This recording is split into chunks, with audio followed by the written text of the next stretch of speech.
The alarm on Commander Vex's desk buzzed for the third time that morning. His green scales turned darker as he read the message on his screen. Another complaint about the human ship. The same human ship. Iron Will. Cargo Vessel Registration 7749H, he read aloud. His voice was low and angry. Third formal complaint in 2 months. Vex's assistant, a thin blue alien named Nyx, walked into the office. She carried a data pad in her forearms. Sir, the Galactic Trade Council wants a full report. They're getting tired of these humans. So am I, Vex said. He stood up from his chair and walked to the large window. Outside, he could see the busy docks of Kepler Station. Ships from 100 different worlds came and went every day. Most followed the rules. Most were safe and boring. Then there were the humans. What happened this time? Vex asked. Nyx looked at her datapad. The Iron Will arrived 3 hours ago. Hull damage on the port side. Emergency life support running, and...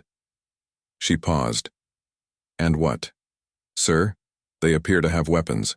Weapons that weren't there when they left. Vex turned around quickly. They built weapons during their cargo run? That's what the dock sensors show. Laser cannons mounted on their cargo arms. Some kind of missile system using their loading tubes. Vex felt his head start to hurt. This was exactly the kind of thing that got human ships banned from civilized space. Where's their captain now? Docking Bay 7. He's unloading cargo like nothing happened. Of course he is. Vex picked up his communication device. This is Commander Vex to Docking Bay 7. I want Captain Martinez in my office now. 20 minutes later, Captain Jake Martinez walked into Vex's office. He was a tall human with dark hair and calm eyes. His uniform was dirty and had burn marks on it. He looked tired but not worried. Commander? Jake said with a smile. Nice to see you again. Sit down, Martinez. Vex pointed to a chair. We need to talk. Jake sat down and looked around the office. New pictures of your family. That's nice. How are the kids? Don't try to be friendly, Vex said. You're in serious trouble again. What did we do wrong this time? Jake asked. He sounded genuinely confused. Vex picked up the complaint forms from his desk. Let's see. Unauthorized weapons installation. Hull modifications without permits. Use of emergency frequencies for non-emergency communication. Operating with damaged life support systems. He looked up at Jake. Should I continue? Well, Jake said slowly. I guess it sounds bad when you put it like that. It sounds bad because it is bad. Vex's scales turned almost black. These are serious violations, Martinez. The kind that get trading licenses revoked. Jake leaned forward in his chair. Can I explain what actually happened? Please do. Vex sat back and crossed his arms. We were carrying mining equipment to the outer rim. Standard cargo run. Everything was going fine until we hit the Vega system. Go on. Pirates, Jake said simply. 3 ships, fast attack craft. They came out of nowhere. Vex frowned. There haven't been pirate reports in the Vega system for months. Well, there are now, Jake said. They disabled our main engines on the first pass. Knocked out our communications, too. We were sitting ducks. So what did you do? Jake smiled. We adapted. You adapted? My engineer, Lucy, she figured out how to reroute power from the cargo bay to the engines. Got us moving again, but barely. Then my gunner, Rick, he had this crazy idea about the loading arms. Vex felt his headache getting worse. What kind of idea?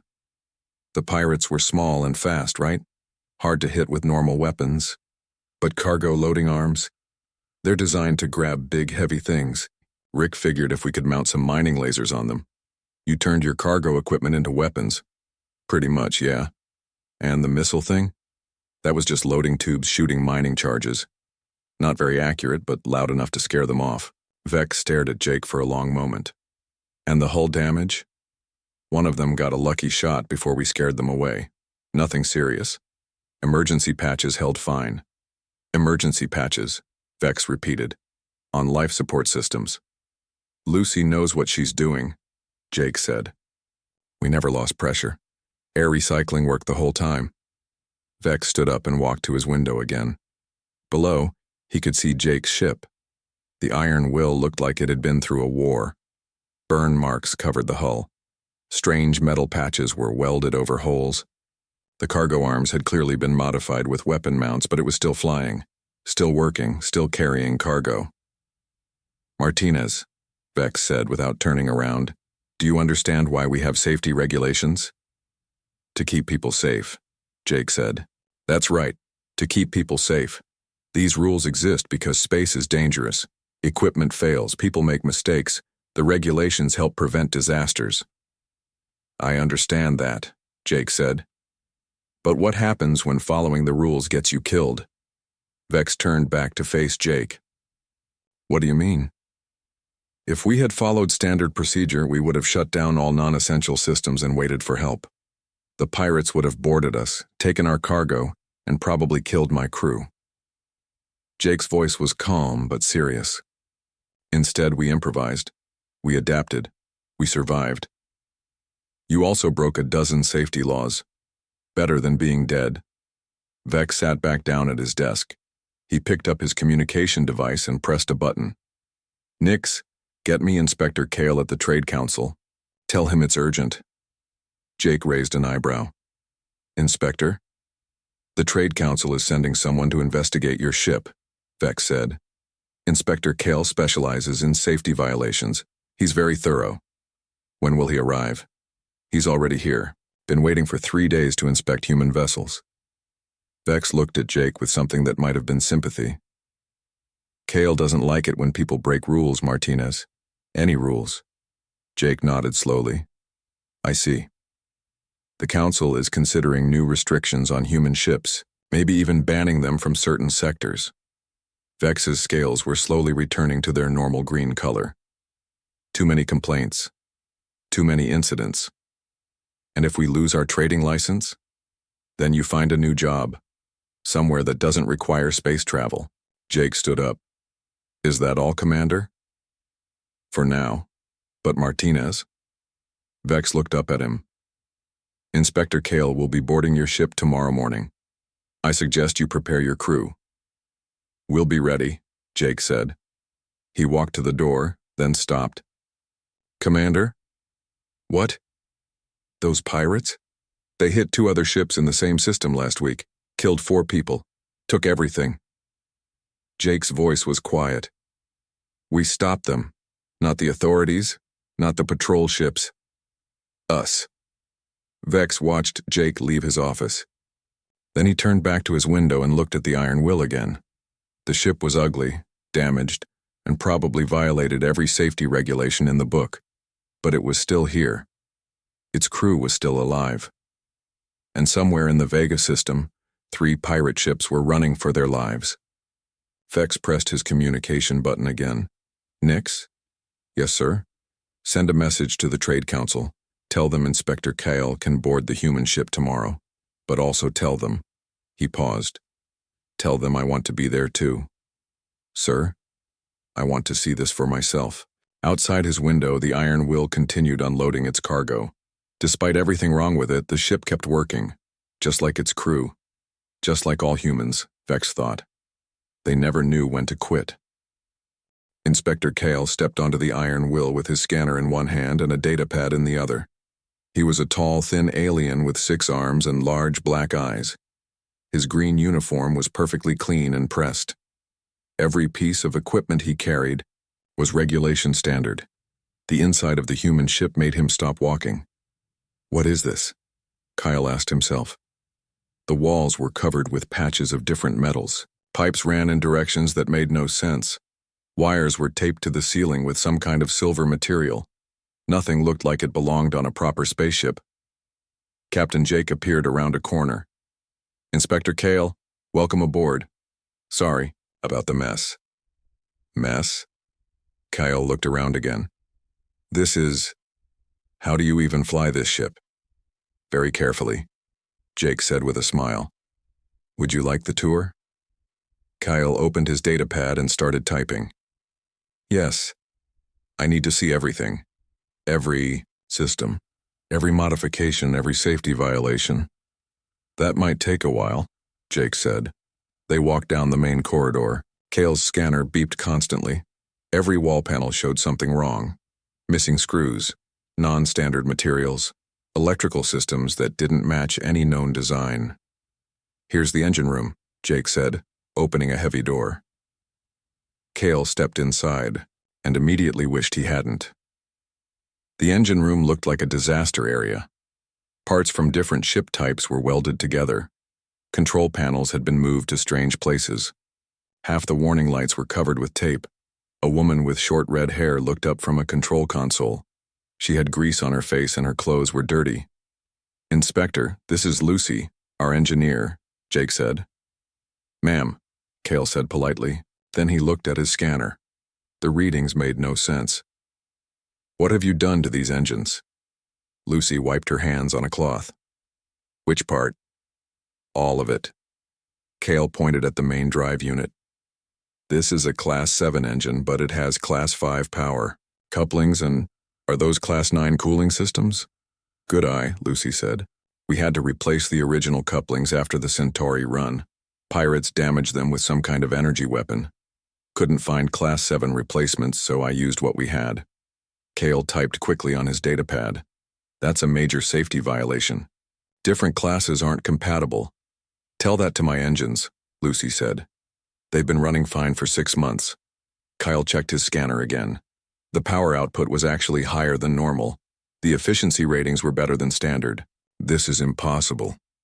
"Want to see the navigation room?" Jake asked.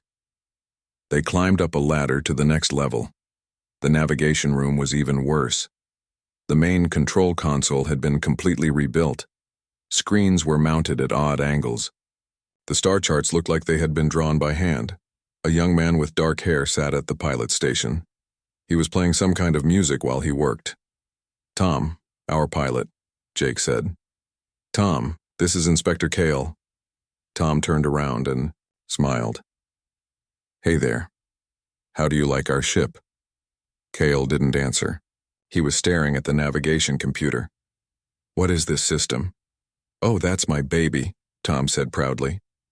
"Standard navigation computers are too slow. They can only calculate one route at a time. Mine can run 50 different calculations at once." "That's not how navigation computers work," Kale said. "It is now."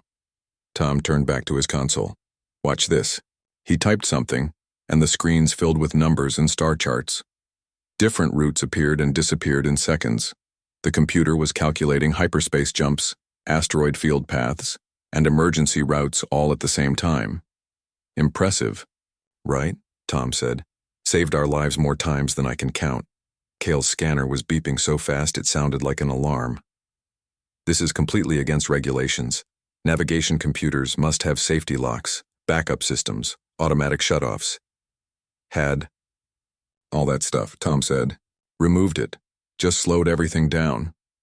The safety systems exist to prevent disasters. And they also prevent quick thinking," Tom replied. "When you're being chased by pirates, you don't have time for safety checks." Jake led Kale to the next room. Weapons and cargo control. A large man with a beard looked up from a control panel. The room was filled with screens showing the outside of the ship. What Kale saw made him drop his datapad. "Those are mining lasers," Kale said slowly. "Yep," the man said.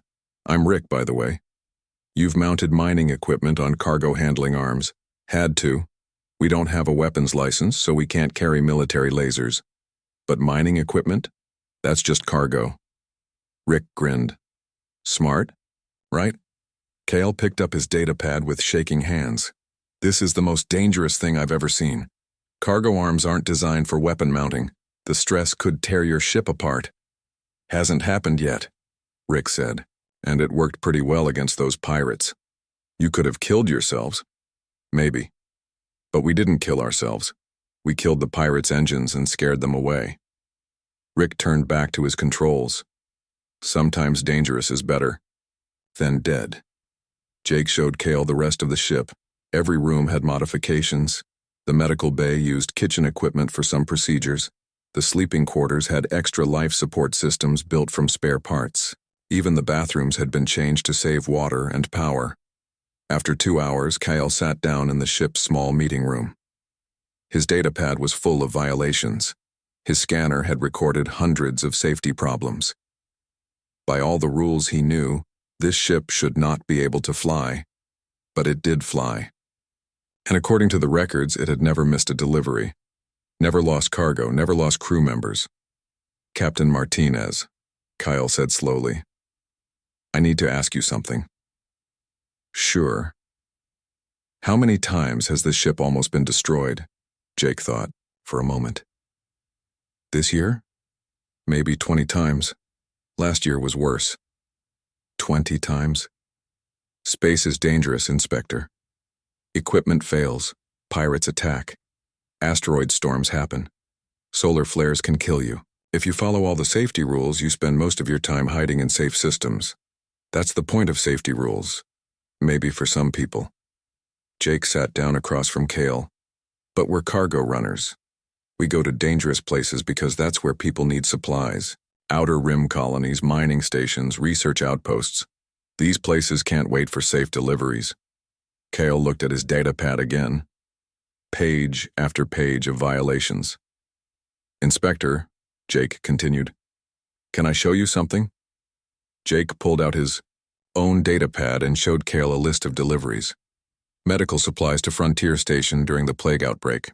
Emergency food to the Gamma 7 mining colony when their supply ship was destroyed. Replacement parts for the research station studying dangerous solar activity. What's your point? My point is that every one of these deliveries was dangerous. Other cargo ships wouldn't take the jobs. Too risky, they said. Against regulations. Jake put away his datapad. But people would have died without those supplies. Kale was quiet for a long time.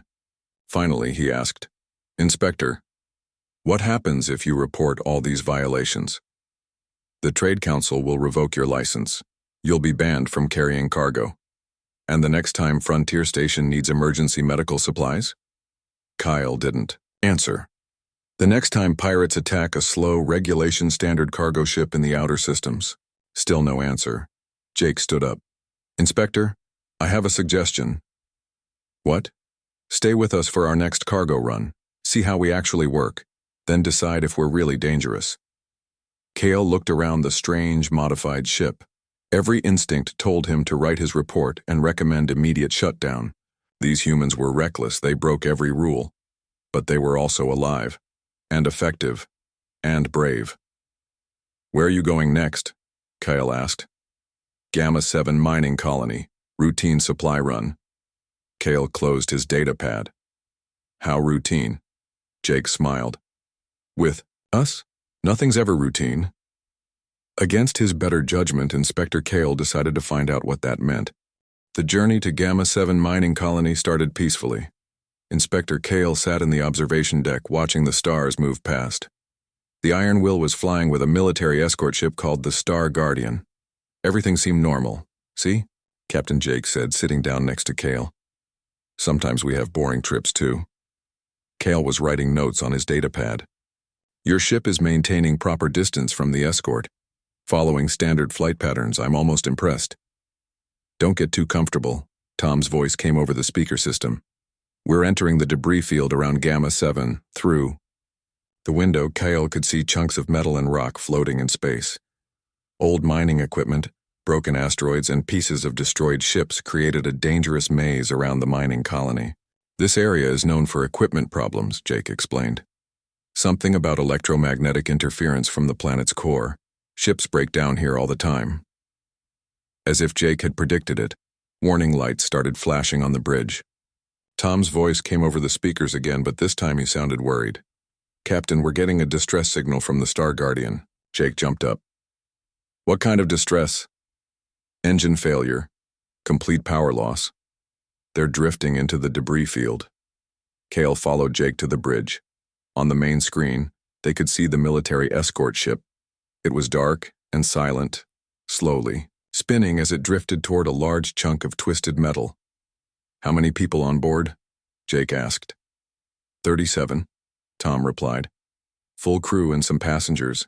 Rick looked up from his weapons console. Captain, we should call for help. There's a rescue station 6 hours away. 6 hours? Jake shook his head. They'll hit that debris in 2 hours, maybe less. Kale stepped forward. Captain, standard protocol says we should maintain safe distance and wait for proper rescue ships. We're a cargo vessel, not a rescue ship. Jake looked at the screen again. The Star Guardian was getting closer to the debris. Inspector, how long do you think their emergency life support will last? In a ship that size? Maybe 4 hours if they're lucky. And rescue is 6 hours away. Kale realized what Jake was thinking. No, Captain, no. You cannot attempt a rescue with a cargo ship. It's against every regulation in the book. Lucy, Jake called over the speaker. How are our engines? Running smooth, Captain, all systems green. Tom, can you plot a course through that debris field? Already working on it, Tom replied. It's going to be tight, but I think I can get us close. Rick, what do we have for rescue equipment? Standard emergency gear. But Captain... Rick paused. I've been looking at the Star Guardian. Their engines didn't just fail, something exploded, big hole in their engine section. Kyle felt his stomach drop. Explosion damage? That ship could break apart any moment. More reason to hurry, Jake said. He pressed a button on his chair. All hands, this is the captain. We're going to attempt a rescue of the Star Guardian. I know this isn't what we signed up for, but 37 people are going to die if we don't try. Lucy's voice came over the speaker. What do you need, Captain? Can you extend our shields around both ships? Not normally, no. But if we reroute power from the cargo bay and use some of the mining equipment... Lucy was quiet for a moment. Yeah, I think I can do it. Give me 10 minutes. Tom spoke up. Captain, I'll need manual control to get through this debris field. The autopilot won't be fast enough. Do it. Inspector Kale watched in amazement as the human crew went to work. This wasn't standard procedure. This wasn't safe. This was completely insane, and it was the most impressive thing he had ever seen. Lucy appeared on the bridge 5 minutes later. She was covered in grease and sweat. Power rerouting is done. I've connected our shield generators to 3 pieces of mining equipment. It should give us enough power to protect both ships. Should? Kale asked. Will, Lucy corrected. It will work. Tom was flying the ship manually now. His hands moved over the controls like he was playing music. The iron wheel twisted and turned through the debris field, avoiding chunks of metal by just a few meters. There, Rick pointed at the screen. I can see the Star Guardian. The military ship looked bad. One whole section was torn open. Pieces of metal were floating around it. It was spinning slowly, getting closer to a massive piece of debris that looked like an old space station. Tom, get us alongside them, Jake ordered. Working on it, Captain. The iron will moved closer to the damaged ship. Kale could see people inside through the windows. They were waving frantically. Lucy, activate the extended shields. Shields up. A blue glow surrounded both ships. The mining equipment that Lucy had connected to the shield system was making strange noises, but it was working. Rick, we need to get those people off their ship. What can we use? Rick looked at his controls. Captain, we have mining equipment in the cargo bay. Cutting tools, magnetic grapplers, construction drones. Construction drones? For building mining platforms. They're designed to work in space and carry heavy loads. Jake smiled. Can they carry people? Not designed for it, but... Rick thought for a moment. Yeah, I can modify them. Give me 5 minutes. While Rick worked on the drones, Tom kept the ship steady next to the Star Guardian. The debris field was still dangerous, and both ships were surrounded by floating metal. Lucy, Jake called. How are those shields holding? So far, so good. But Captain, we can't stay here long. The mining equipment isn't designed for this kind of power load. It's getting hot. Inspector Kale watched the crew work together. Each person knew exactly what to do. They didn't argue or ask for permission, they just solved problems. Drones are ready, Rick announced. I've got 6 construction drones modified for people transport. They can make 3 trips and get everyone off that ship. Do it. The next 30 minutes were the longest in Kyle's life. He watched the small drones fly back and forth between the ships. Each drone carried 3 or 4 people from the damaged military ship to the safety of the Iron Will. The extended shields flickered several times. The mining equipment was overheating. Sparks flew from some of the control panels. Last. Group coming aboard, Rick reported. How many? Jake asked. 4 people. That's everyone. Just as the last drone returned, Lucy's voice filled the bridge. Captain, I have to shut down the extended shields. The mining equipment is about to explode. Do it. The blue glow around the ships disappeared. At the same moment, the Star Guardian finally hit the large piece of debris. The military ship broke apart in silence, pieces floating away into the darkness. Inspector Kale stared at the wreckage. If we had been 5 minutes later. But we weren't, Jake said simply. Commander Wells, the captain of the destroyed Star Guardian, came onto the bridge. He was a tall alien with blue skin and 4 arms. His uniform was torn and he looked exhausted. Captain Martinez, he said. I don't know how to thank you. My crew owes you their lives. Just doing our job, Jake replied. This wasn't your job, Commander Wells said. This was impossible. No cargo ship should have been able to pull off that rescue. Inspector Kale looked around the bridge. Tom was still flying them out of the debris field. Lucy was checking the systems that had been overloaded. Rick was helping the rescued crew members find places to sit. Everything they had done violated safety regulations. The shield extension was dangerous. The drone modifications were untested. Flying through the debris field was reckless, and it had saved 37 lives. Captain Martinez, Kale said quietly, I need to revise my report. Jake looked at him. Oh? I'm beginning to understand something, Kale said. You don't break rules because you want to. You break them because sometimes the rules aren't good enough. Commander Wells nodded. Inspector, in 20 years of military service, I've never seen anything like what these humans just did. They turned a cargo ship into a rescue vessel using mining equipment and spare parts. Kyle closed his datapad. For the first time in his career, he wasn't sure what to write in his report. Outside the window, the stars looked different somehow. Less orderly, more full of possibilities. Back at Kepler Station, Inspector Kale sat in his small office staring at his computer screen. The rescue mission had ended 2 days ago, but he still couldn't write his report. Every time he started typing, he remembered the faces of the 37 people they had saved. His door chimed. Come in, he called. Commander Vex walked into the office. His green scales looked brighter than usual. Inspector, I heard about what happened at Gamma 7. The whole station is talking about it. Word travels fast, Kale said. Commander Wells made an official report to the military council. He recommended Captain Martinez and his crew for a heroism medal. Vex sat down across from Kale's desk. What are you going to put in your inspection report? Kyle rubbed his eyes with 2 of his 6 hands. I don't know. I've never faced a situation like this before. What do you mean? The Iron Will violates hundreds of safety regulations. By every rule I know, that ship should be grounded immediately. Kale turned his computer screen toward Vex. Look at this list.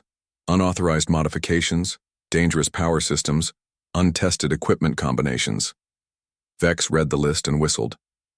That's a lot of violations. But those same violations saved 37 lives, Kale continued. The extended shields that broke 3 power regulations? That's what protected both ships. The modified drones that don't meet safety standards? They carried people to safety. Vex leaned back in his chair. So what's the problem? The problem is that I don't understand humans, Kale said. They break rules that other species follow without question. They modify equipment in ways that should be impossible. And somehow, it works. Maybe you should talk to other people who have worked with humans. Kyle looked up. That's not a bad idea. The next day, Kale walked through the station's main marketplace. He was looking for traders, pilots, and crew members who had experience with human ships. He found more than he expected. At a small cafe, he sat down with a trader named Fel. Fel was a cautious species known for following rules very carefully. His people never took risks. "You want to know about humans?" Fel asked, stirring his drink. "They're completely insane." "Insane how?" "Last year I was carrying medical supplies to the border colonies. Valuable stuff, but not dangerous, easy job." Fel shook his head. "Then we hit a solar storm, massive one. My ship's electronics started failing." "What did you do?" "Standard procedure. Found shelter behind an asteroid and waited for the storm to pass. But my life support was damaged. I had maybe 6 hours of air left, and the storm was going to last 2 days." Kyle leaned forward. "How did you survive?" "Human cargo ship appeared out of nowhere. The Mountain Runner, I think it was called. Their captain, a woman named Kate, offered to help." "What did she do?" Fel laughed, but it wasn't a happy sound. "She flew her ship directly into the solar storm. Said her shields could protect both of us if she got close enough. Used kitchen equipment to boost the power." "Kitchen equipment?" "Microwave ovens, food processors, even a coffee maker. Somehow she connected them all to her shield generators. It worked, but—" Fel shuddered. "We could have both been killed." "But you weren't." "No. She saved my life using cooking equipment and spare parts. When I asked her why she risked it, she just said it was the right thing to do." Kyle made notes on his datapad. "Did you report this incident?" "No," Fel admitted. "What would I say? That a human saved my life by breaking every safety rule in the book?" That afternoon, Kyle found another person to interview. Rex was a military officer from a warrior species. His people respected strength and courage above everything else. "Humans are annoying," Rex said, sitting in the station's military bar. "They never follow orders properly." "How so?" "I was commanding a patrol in the Outer Rim, 3 ships including 1 human cargo vessel. The Steel Wind, I think. We got a distress call from a research station under pirate attack." Rex drank from his large cup. "Standard military response is to call for backup and wait for proper support. The research station had good defenses. They could hold out for a few hours." "But the humans didn't wait?" "The human captain, a man named Dave, said the research station had children on board, families of the researchers. He said children couldn't wait for proper military procedure." "What did he do?" Rex's expression changed. Despite his complaints, Kale could see respect in the officer's eyes. "He modified his cargo ship into a fighting vessel in about 20 minutes, turned loading equipment into weapons, used emergency systems to boost his engines. Then he flew straight into the battle. Alone. We had to follow him. Couldn't let a civilian ship fight alone even if he was being stupid." Rex finished his drink. "The pirates had 4 ships. We were outnumbered." "How did the battle go?" "The humans won it for us. Dave's modifications were crude but effective. His ship could do things that military vessels can't do. He flew patterns that would destroy a normal ship, used weapons combinations that shouldn't work." Rex stood up to leave. "We saved the research station. All the children survived. But Inspector—" He paused. "If any of my military pilots tried the things that human did, I would court-martial them immediately. But it worked. That's what makes it so annoying." That evening, Kyle returned to his office with pages of notes. He had talked to 12 different people: traders, military officers, station workers, even some passengers who had flown on human ships. Every story was the same. Humans breaking rules, humans taking risks, humans doing impossible things, and humans saving lives. Kyle started reading official reports about human vessels. The files went back 5 years when humans first started trading in this part of space. The pattern was clear. Human ships had the highest number of safety violations of any species. They also had the lowest casualty rates. They took the most dangerous jobs and had the best success rates. More importantly, they had saved over 300 lives in rescue operations. Not planned rescues by trained professionals, but emergency situations where humans had improvised solutions. Kyle found a report about a human ship called the River Dance. During a station fire, the crew had used their cargo bay as an emergency hospital. They had treated over 50 injured people using medical supplies meant for another colony. Another report described how the Desert Fox had towed a disabled passenger liner through an asteroid field. The human crew had connected their ship to the larger vessel using mining cables and cargo hooks. Every report ended the same way. The human crews had violated multiple regulations. The human crews had saved lives. Kyle sat back in his chair and thought about his own experiences. Before meeting the crew of the Iron Will, he had believed that rules existed for good reasons, that safety regulations prevented disasters, that following procedures kept people alive. He still believed those things were usually true. But humans had shown him something else. Sometimes the rules weren't enough. Sometimes the procedures failed. Sometimes people needed someone willing to break the rules to save their lives. The next morning, Kale called Commander Vex. "I need to speak with the Trade Council," Kale said. "About your report?" "About humans. I think I understand something important." "What's that?" Kyle looked out his window at the docking bays. He could see several human ships among the more conventional vessels. They looked different from the others. Rougher, more modified, less standard, but they were here. They were working. They were helping. "I understand why other species complain about human ships," Kale said. "It's not because humans are dangerous. No, it's because humans make the rest of us look bad." Vex was quiet for a moment. "How so?" "When faced with impossible situations, most species give up. We follow procedures, wait for help, accept limitations." Kyle closed his datapad. "Humans refuse to give up. They find ways to do things we think are impossible, and that makes us uncomfortable. So what are you going to recommend?" Kyle smiled for the first time in days. "Something that's going to make the Trade Council very uncomfortable." The Galactic Trade Council meeting room was packed. Representatives from 20 different species sat around the large circular table. Inspector Kale stood at the center, holding his datapad with shaking hands. "Inspector Kale," said Council, "Leader Tron, an ancient being with silver skin and wise eyes, you have completed your investigation of human cargo vessels. What is your recommendation?" Kyle looked around the room. He could see anger on many faces. The complaints about human ships had been getting worse every month. Everyone expected him to recommend severe restrictions, maybe even a complete ban. "Council Leader," Kale began, "I recommend that we create a new classification system for human vessels." Murmurs filled the room. Representative Zek, whose species filed the most complaints, stood up. "A new classification? Inspector, these humans are dangerous. They break every safety rule." "Yes," Kyle said calmly. "They do break safety rules. But I've discovered something important about why they do it." "Enlighten us," said Council Leader Tron. Kyle activated his datapad and projected information onto the wall screen.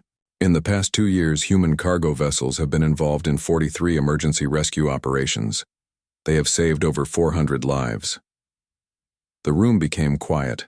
Furthermore, Kyle continued, human ships have successfully completed 97% of their cargo deliveries, including runs to dangerous areas that other species refuse to accept. Representative Zek wasn't satisfied. "That doesn't excuse their violations. Rules exist for good reasons." "You're right," Kyle said. "Rules do exist for good reasons. But humans have shown us that sometimes following rules can get people killed." He changed the display to show the Gamma 7 rescue. "During my inspection, I witnessed the crew of the Iron Will save 37 lives using equipment modifications that violated dozens of regulations. If they had followed standard procedure, those people would be dead." Council Leader Tron leaned forward. "What exactly are you proposing, Inspector?" "I propose we classify human vessels as adaptive emergency response ships. They would be held to different standards because they operate differently than conventional cargo vessels." The room erupted in angry voices. Several representatives started shouting at once. "This is ridiculous. We can't have different rules for different species. Humans are just reckless." Council Leader Tron raised his hand for silence. "Inspector, explain this classification in detail." Kale took a deep breath. Human ships would be required to carry emergency rescue equipment. They would be authorized to make equipment modifications during crisis situations. Most importantly, they would be assigned to cargo runs that other ships consider too dangerous. Representative Zek stood up again. You want to reward them for breaking rules? I want to use their abilities properly, Kale replied. Instead of complaining about human adaptability, we should use it to help people. This is insane, muttered another representative. Council Leader Tron was quiet for a long moment. Finally, he spoke. Inspector, your proposal is unusual. However, we have been receiving reports about increased pirate activity in the outer sectors. Conventional patrol ships haven't been effective. He looked around the room. Perhaps we should test this idea. Captain Martinez, please step forward. Captain Jake walked to the center of the room. He had been waiting outside during the discussion. Council Leader. Captain, would you be willing to take your ship on anti-piracy patrol in the outer sectors? A trial run to test Inspector Kale's theory? Jake smiled. How long is the trial? 6 months. You would have authority to engage pirates and assist any ships in distress. What about the safety violations? During the trial period, you would be exempt from standard safety regulations.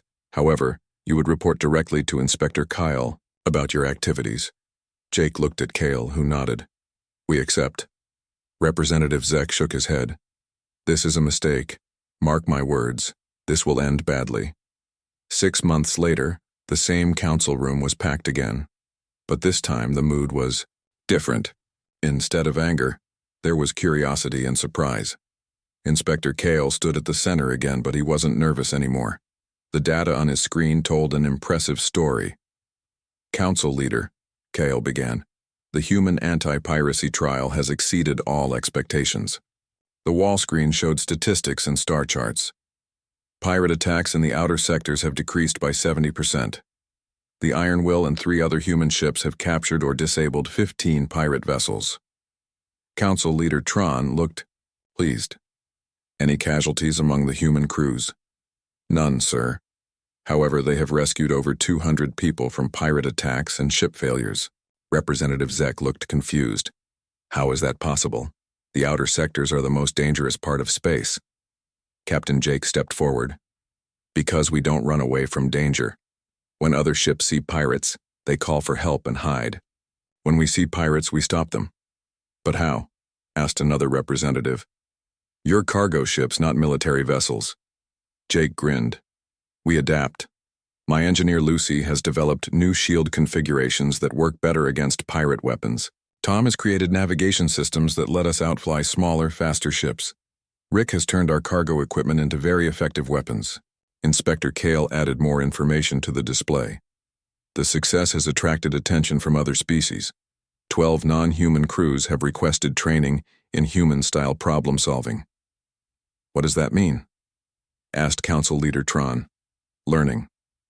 To modify equipment during emergencies. Thinking beyond standard procedures. Taking calculated risks to save lives. A new voice spoke from the back of the room. Commander Wells, the military officer whose crew had been saved at Gamma 7, walked forward. Council Leader, I request permission to speak. Granted. 6 months ago, I thought these humans were crazy, reckless, dangerous. Commander Wells looked at Jake. I was wrong. They're not reckless. They're brave. They don't break rules because they want to. They break rules because saving lives is more important than following procedures. He turned to address the full council. I recommend making the human classification permanent. More than that, I recommend expanding it. Council Leader Tron raised an eyebrow. Expanding it how? Create a mixed species rapid response fleet. Human ships as the core, but with volunteers from other species who want to learn their methods. Representative Zek finally stood up, but his tone was different now.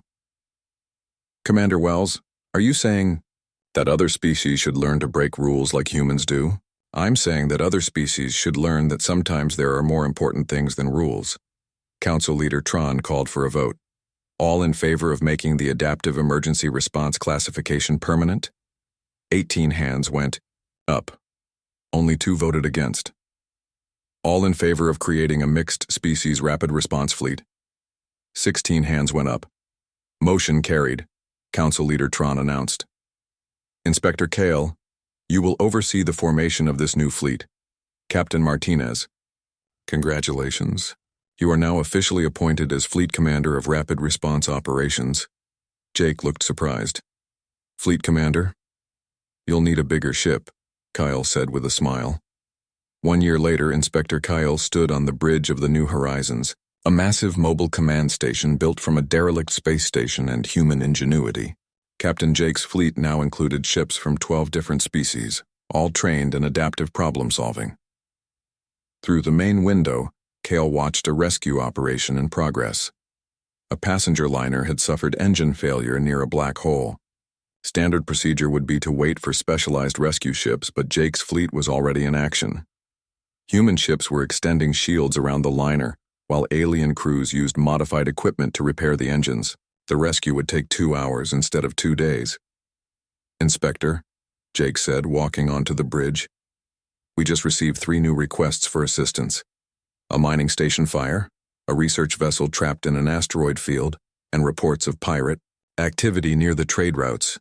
Which one first? All of them. We have enough ships now. Kyle smiled and updated his log. His final entry read, Humans don't break rules to cause problems. They break rules to solve problems that the rules can't handle. The galaxy is safer because of them. Outside the window, stars moved past as the fleet headed toward their next impossible mission. And somewhere in space, people who would have died were now going to live, because humans had refused to accept that saving them was impossible.